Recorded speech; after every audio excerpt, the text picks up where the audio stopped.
4 e o versículo 6, ela leu, diz assim: o meu povo está sendo destruído porque lhe falta o conhecimento. E aí eu vou lá para o capítulo 6 já, esse versículo na cabeça, e está escrito assim. Esse capítulo 6, ele tem uma continuidade. Eu vou ler o 15 do capítulo 5 e esse já entra no 6. Diz assim, irei e voltarei para o meu lugar, até que se reconheçam culpados e busquem a minha face. Estando eles angustiados, cedo me buscarão, dizendo: vinde e tornemos para o Senhor, porque Ele nos despedaçou e nos sarará, fez a ferida e a ligará, e depois de 2 dias nos revigorará, ao 3º dia nos levantará, e viveremos diante dele. Conheçamos e prossigamos em conhecer ao Senhor.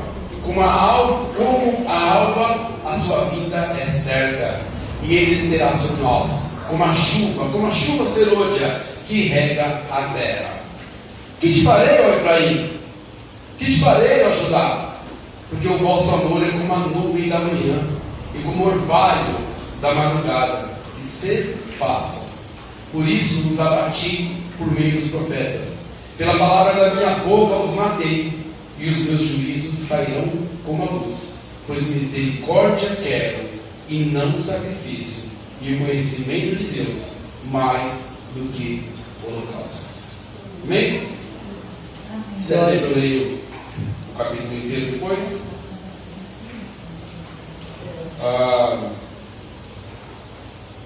Eu queria uma palavra para este domingo. Eu pedi a Deus essa palavra, que nos falasse sobre relacionamento com Deus, para nós reforçarmos, para que o Espírito Santo reforce na nossa vida aquilo que nós realmente temos que buscar no Senhor. Eu muitas vezes venho um questionamento, né? O que você busca na igreja, o que você quer na igreja? Esse questionamento eu acredito que vem para todo mundo, né? E sobre a igreja vão vir vários durante toda a sua vida. Por que você vai à igreja? O que você quer lá? O que você está ganhando indo lá? E esse questionamento, às vezes, nem são as pessoas de fora que fazem. A nossa alma, nós mesmos terminamos em determinado tempo nos fazendo. Esse questionamento vem, inclusive, quando as coisas estão muito erradas para a gente, né? E a gente, muitas vezes, não acha conveniente, não acha que é prazeroso, não acha que não é prazeroso, é vantajoso estar na igreja. O contrário também acontece. Às vezes está tudo muito bem. E aí, como o louvor que vocês cantaram, diz assim: às vezes eu sou levado pela vontade de crescer. Aí eu me torno independente. E eu deixo de simplesmente crer. Porque era só isso que eu precisava. Simplesmente crer. Porque Jesus pega aquele menino, coloca no meio como um exemplo e diz assim: vocês querem saber quem é o maior? E se tornar que esse menino aqui, como ele. Aí sim, pode ser o maior no reino dos céus. Falando da dependência, como o irmão Lucas falou aqui, né? O que uma criança tem para oferecer de obra? De nada, né? Ela é totalmente dependente, realmente, né? Dos pais. Ela tem essa inocência, essa dependência. Eu até falei com o Lucas vezes no culto, explicar um pouco sobre esse versículo. Eu falei: se a gente tiver aqui e tiver um apagão, ele até tiver um apagão, sabe, um estrondo, aqueles, para onde a tua filha correndo? Certamente correndo para você. É o primeiro lugar que ela procura, é a primeira mão que ela tenta pegar, né? Ela confia plenamente, né, no Pai. E é isso que Deus quer. E é esse relacionamento, é isso que ele não tinha com este povo, ou que este povo não tinha com ele. E essa palavra de Oséias, ela, começando aqui, eu não tinha lido, não tinha prestado ler essa parte que a Marlene trouxe aqui, mas quando ela falou, me fez todo sentido, né? Porque para chegar lá, aonde nós vemos, parte daqui, o povo está sendo destruído. Ela peça na destruição. por faltar conhecimento, conhecimento de Deus. E aqui não estou falando de conhecimento acadêmico. O que é o conhecimento acadêmico? Eu fiz curso, eu fiz faculdade, eu estudei, eu fui atrás de estudo ainda, e isso é muito importante, muito importante. Mas quando eu estava na faculdade de teologia, eu descobri que muita gente lá nem crê em Deus, não tem relacionamento com Deus, né? Eu descobri que é um lugar fácil de se perder se você não estiver focado em quem é o seu Deus, porque o conhecimento acadêmico é muito importante para quem quer ensinar, né? Para quem quer pregar a palavra, isso é muito importante. Mas o conhecimento da pessoa de Deus, né, só vem através desse relacionamento com o Senhor. E um relacionamento que o povo aqui não estava disposto a ter, né? Hoje conversei com a irmã aqui antes do culto, e a irmã disse: hoje eu tinha um trabalho, e aí no final das contas eu escolhi estar aqui. Olha que maravilha, que bênção, que bênção. Porque é disso que Deus está falando. Onde é que você ficou, irmãos? Imagina, eu estava lembrado sobre essa palavra, sobre o que dizer, né? Eu queria falar sobre o relacionamento com o Senhor, e fiquei imaginando os relacionamentos que são de aparência, os relacionamentos que são de conveniência, de alguém que procura uma outra pessoa, seja marido e mulher, seja amigo, seja pai e filho, que só procura quando precisa de você. Sabe aquela pessoa que nunca te dá um bom dia? Uma pessoa que nunca, nem pergunta onde você está. Mas quando o calo aperta, você não é a pessoa que ela pensa, né? E é uma amizade estranha isso, porque, não sei, às vezes vocês podem pensar diferente, mas eu penso assim, me fere, porque não quer realmente a minha amizade, quer algo que eu possa dar a ela, né? Quer realmente tem um interesse. E na cristandade isso não só acontece, como é ensinado, né?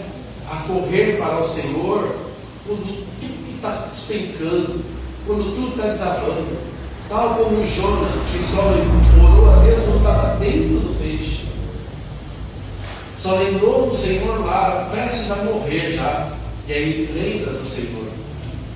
E não é esse relacionamento com o Senhor, que aí ele diz no capítulo 4, o povo, nós seremos destruídos se não tivermos o conhecimento de Deus, de saber quem Ele é.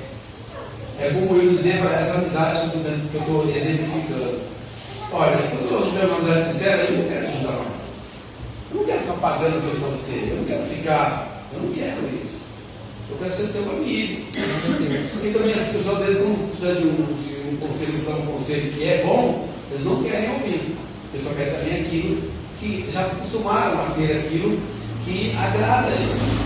O povo de Israel está assim. E o Senhor diz assim: irei, voltarei para o meu lugar até que se reconheçam culpados e busquem a minha face. Haverá um silêncio, não haverá uma reciprocidade, não vou falar com vocês, porque não é esse tipo de amizade que eu estou buscando, Senhor. Não é esse tipo de amizade que eu quero, não é esse tipo de relacionamento que eu quero. Não foi sacrificado o filho na cruz para barganhas, não foi feito maldito no madeiro para eu atender uma listinha sua, até que se reconheçam os culpados e busquem a minha face. E aí, estando eles angustiados, sempre me buscarão, dizendo. Aí o Senhor dizendo: quando estiver tudo escambando, aí cedo, bem cedinho, nas madrugadas, como diz o crente velho, né? Nas madrugadas, antes de todo mundo, já vai buscar o Senhor. E vou dizer assim, ó: vinde, tornemos para o Senhor, porque Ele nos despedaçou e nos sarará. Ele fez a ferida e a ligará. Depois de 2 dias nos revigorará. E no 3º dia nos levantará. E viveremos diante dEle. Glória a Deus. uma música que o Raul Balão fala sobre esse pedaço, né? Vinde, voltemos ao Senhor, pois Ele nos despedaçou e nos sarará, fez a ferida e a ligará, nos revigorará e viveremos diante dele. Ficou muito bonita a música. E a gente conhece essa parte, fala, é uma parte bonita, mas você percebe, lendo agora o texto, Deus está dizendo que as pessoas falaram isso, mas não viveram isso. E eles têm até pressa de serem sarados, porque já foi data. Voltemos ao Senhor. Não, eu vou, agora eu vou para a igreja, agora eu vou. Tá ruim? Agora eu vou para a igreja, agora eu vou ficar lá. E tanto tempo, tenho certeza que isso vai acontecer. Porque sabendo que eu acompanho 7 dias, bom, 7 dias, vou ficar em ordem. E eles falam, né? Ele nos despedaçou, eles sabem que é Deus, e Ele nos sarará. A verdade, a verdade. Foi Deus que despedaçou e sarará, fez a ferida e a ligará, e revigorará de fato. A verdade. É verdade. Mas essas pessoas não estão vivendo essa verdade. Isso aqui é hipocrisia, isso aqui é relacionamento hipócrita, isso aqui é um relacionamento de conveniência. Vinde, voltemos ao Senhor, vamos agora que tudo se acabou, agora que está chegando aí essa luta, vamos lá, vamos ver o que o pastor tem a dizer agora, vamos ver o que a igreja vai me ajudar agora, vamos ver o que Jesus tem para a minha vida agora, que agora que eu já me lameei, que agora que eu já me afundei no pecado, agora que eu já joguei tudo fora, as palavras que Ele me diz, agora que eu disse para Ele, eu não quero ser teu amigo, eu quero te usar, Jesus, o quanto eu puder, o quanto der. Eu tenho ofertado naquela igreja justamente para o Senhor me dar de volta. Te dou 10%, mas os 90% que está no meu bolso tem que multiplicar. E são as barganhas feitas com Deus, o Deus Todo-Poderoso, que não depende de mim nem de você. A primeira palavra que eu tinha pensado em pregar hoje era Jó 42, que se encaixa também. Porque Jó é um homem que era temente a Deus, justo, o Senhor elogia Jó, mas tem uma teologia falha de Jó, e ainda precisa aprender ainda. O que Jó precisa? Jó tem sacrifício, Jó tem oração, Jó tem louvor, Jó tem tudo que religiosamente podemos dizer perfeito, mas Jó não tem intimidade. Jó conhece o Deus de ouvir falar. E aí você pode passar muito tempo na igreja tendo um Deus de ouvir falar. Eu fui lá, o pastor Douglas disse que um dia na vida dele estava assim, eu fui lá, o pastor Marnelli uma vez falou que não sei o que, você fica vivendo da vida dos outros. É bom ouvir testemunho, a gente pode testemunho justamente para incentivá-lo a viver isso. Os testemunhos que são contados aqui é para você dizer assim, eu quero viver isso, Senhor. Eu quero ver isso na minha vida. É ficar feliz pelo irmão e dizer, este Deus que eu quero na minha vida. E o que eu faço? É o carcereiro vendo tudo aquilo acontecendo na vida dos 2 apóstolos lá, e aquele repunha ele diz assim, o que eu faço para ser salvo? Porque vocês aí chicoteados, judiados, e ele entende dentro dele que tudo aquilo aconteceu para a glória de Deus, por causa do Deus daqueles homens. Ele fala, o que eu faço? Olha como você viu aquilo. Para ter este Deus, eu quero ter este Deus, eu quero ser como vocês. Eu quero ter essa certeza que vocês têm aí, de salvação. E vem a palavra de Deus, Jesus, para cá. E aí o profeta Oséias está denunciando o povo aqui, Deus está denunciando através da vida do Oséias, dizendo isso. É isso que o meu povo está dizendo, vinde, voltemos ao Senhor. Ele nos despedaçou, nos sarará, fez a ferida, ligará. Depois de 2 dias nos revigorará, e ao 3º dia nos levantará, e viveremos diante dele. E aí ele fala, conheçamos e prossigamos em conhecer ao Senhor. Conheçamos e prossigamos, e isso é importante também, é verdade, mas eu falo para vocês aqui, que o que eu estou dizendo é uma verdade que tem que acontecer na nossa vida, mas na deles, nesse momento, em Israel, não aconteceu.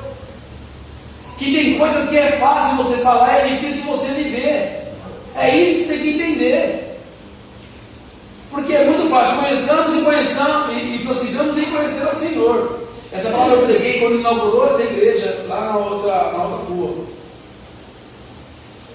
Porque é muito fácil você dizer isso, você botar isso numa camiseta, você jogar nos seus status.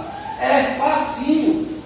Difícil é prosseguir, porque é fácil começar. Difícil é continuar, porque uma corrida, na hora que você começa, tem fôlego. Mas no meio dela, você começa a conhecer os obstáculos, inclusive internos. A falta de ar, a falta de preparo, uma coisa nova que está acontecendo. Meu corpo está... E você tem que se adaptar àquilo. E quem começa a correr, muitos param, porque não vai dar não. Não vai dar não, mas é que no começo é ruim, e aí fica ofegante. E aí depois de um tempo, você começa a ver que aquilo é bom para você. Você começa a entender que o teu corpo está melhorando. Você começa a fazer aquilo até com mais leveza e facilidade. E chega uma hora, você fala, qualquer corredor de rua aí, que aquilo é prazeroso. E faz parte da vida dele. E se não der uma corrida, não está completo. Irmãos, eu quero com essa palavra instigar em você e trazer em você o desejo de estar aqui, a vontade de estar aqui. Aqui que eu falo da presença de Deus. Porque se você com regularidade estiver aqui, estiver aprendendo de Deus aqui, você vai estar com regularidade lá fora também na presença de Deus. Glória a Deus. Porque se eu não consigo, pense bem, se eu não consigo me organizar na minha vida para estar aqui, o que é que eu quero exigir de Jesus? Não estou falando da igreja, né? Exigir da igreja, não estou exigir nada da igreja. A igreja é lugar de reunião, lugar onde a gente vem para aprender uns com os outros com a palavra de Deus. E por isso é importante você estar aqui, congregando, né? Mas exigir de Deus, e é o que a gente faz regularmente. A gente vem na igreja uma vez no mês e quer uma vida de bênçãos. Simone estava tomando antibiótico, estava tomando, era dente. E aí ela estava tomando esse remédio e eram 7 doses, 10 doses, não sei. 7 doses para se tomar. E aí, ela ficou bem regularmente tomando, porque se eu parar na metade, a dor vai voltar, a inflamação vai voltar. Sabe? São 7 dias para tomar aquele remédio. E ela tinha que obedecer isso. E a gente não está disposto a ter esse relacionamento com o Senhor. E eu estou falando isso aqui hoje, e às vezes você pode na sua mente dizer, poxa, eu estou aqui, não mereço isso. Eu e você merecemos isso, isso é carinho de Deus. Sabe o afago que eles cantaram? É isso. Ele te pega aqui, ele te abraça, ele te pega aqui, coloca assim, no ombro dele, te dá uma fogozinha e fala assim, deixa eu te falar um negócio. No seu ouvido, deixa eu te falar uma coisa aqui. Porque os nossos pais nos dão conselhos que às vezes não servem para hoje, mas para amanhã. Porque às vezes você olha, lê, ouve a palavra e fala assim, isso não se encaixa. Eu estou, puxa vida. Não, não é isso. É que você tem uma longa caminhada com Jesus. Glória a Deus. E você precisa entender e aprender essa palavra. Aprender. Como o pastor falou aqui antes de uma oração, para falar, aprender, foi que nós consigamos realmente aplicar isso na nossa vida. Porque tão difícil é gente que fala em mim. E você na sua vida deve conhecer pessoas assim, você deve achar um horror isso. Ah, eu vou, e não vai. Ah, eu vou estar lá, e não está. Ou estamos juntos, e não está. Essa é a pior coisa. Estamos juntos, olha, você precisa, não está. Some. Ó, precisa de qualquer coisa, você não pode, tá? Ah, então não, hoje não. E a gente fica com raiva disso. Para falar pra gente fica, vai. Poxa vida, falou que podia contar, agora não posso mais. Quem pode contar isso? Quem estamos juntos a eles? Que amizade é essa? Que não pode me emprestar 300 mil reais? Para quem serve esse amigo? Só que a gente quer ter esse tipo de amizade, de relacionamento.